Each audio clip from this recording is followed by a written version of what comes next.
नागपूरमध्ये 12वीच्या पेपरफुटी प्रकरणात एका शिक्षकाला ताब्यात घेण्यात आले।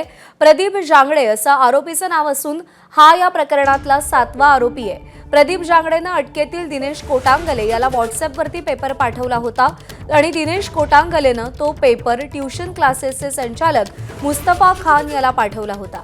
या प्रकरणात आतापर्यंत एकूण 7 आरोपींचा थेट सहभाग आढळला असून यातला एक आरोपी अल्पवयीन असल्याची देखील माहिती आहे। 12वीचे 3 पेपर फुटल्याची माहिती समोर येते। फिजिक्स, केमिस्ट्री आणि गणिताचा पेपर फुटलेला आहे आणि त्या पार्श्वभूमीवर आतापर्यंत 7 आरोपींना ताब्यात घेण्यात आले। एका शिक्षकाला ताब्यात घेण्यात आलेला आहे। प्रदीप जांगडे असं ताब्यात घेतलेल्या शिक्षकाचं नाव असून त्यानं तो पेपरचा फोटो कोटांगले नावाच्या एका व्यक्तीला पाठवला होता आणि त्यानंतर दिनेश कोटांगलेनं तो पेपर ट्यूशन क्लासेसचे संचालक मुस्तफा खान याला पाठवला होता। तुषार कोहळे आपले प्रतिनिधी आपल्याला या सगळ्या संदर्भात अधिक अपडेट देतील। तुषार, आतापर्यंत 7 आरोपींना पकडण्यात आलेला आहे।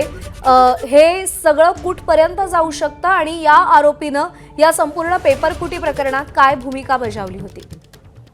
निश्चित हा अत्यंत संपूर्ण धक्कादायक असा प्रकार आहे। या प्रकरणामध्ये आतापर्यंत 7 आरोपींवर गुन्हा दाखल झालेला आहे। त्यापैकी 6 आरोपी हे पोलिसांच्या ताब्यामध्ये आहे। एक आरोपी हा अल्पवयीन असल्यामुळे पोलिसांनी त्याला अटक केलेली नाही। मात्र जर का आपण बघितलं तर या संपूर्ण याच्यामध्ये आता एक शिक्षकाचा थेट सहभाग असल्याचं पुढे आलेला आहे। त्या शिक्षकाचा प्रदीप जांगडे असून त्यांनी हा पेपर दिनेश कोटांगडे ज्याला आज अटक करण्यात आली त्याच्याकडे पाठवला होता आणि दिनेश कोटांगडेनं हा केमिस्ट्री त्यासोबत फिजिक्सचा पेपर हा एक्सलंट ट्यूशन क्लासेसचे जे संचालक आहे मुस्तफा खान याच्याकडे पाठवला होता आणि मग तिथनं हा पेपर थेट मूल या नावाच्या इसमाकडे गेला, ज्यांनी त्या व्हॉट्सअप ग्रुपवर तो पेपर टाकला आणि त्यांनी मग तिथे उत्तरं देखील पाठवली होती।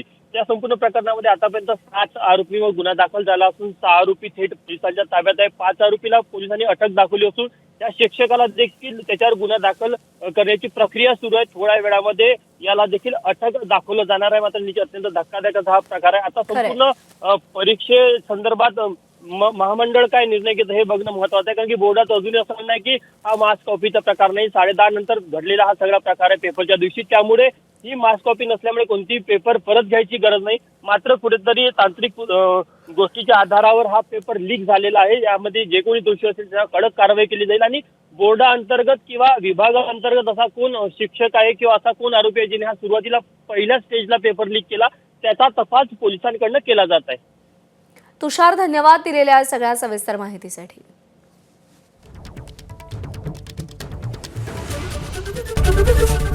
एबीपी माझा, उघडा डोळे बघा नीट।